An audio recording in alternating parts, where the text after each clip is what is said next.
Magandang hapon, ngayon ay Tuesday. Welcome sa Lotto Result Today PH.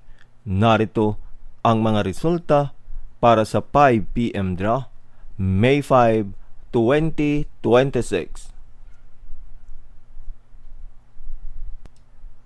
Para sa resulta ng 2D Lotto, 16 at 9.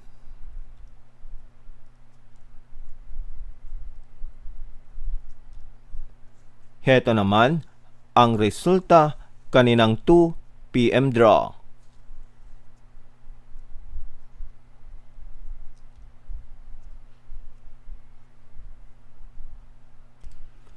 Para sa resulta ng 3D Lotto, 4, 7 at 2.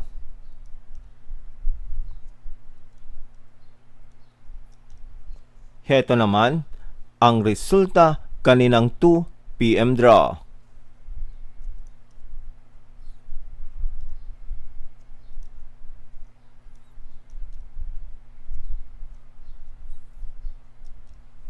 At yan ang mga resulta ngayong 5 PM draw. Para lagi kang updated sa mga Lotto draw result, mag-like and subscribe. Maraming salamat sa panonood.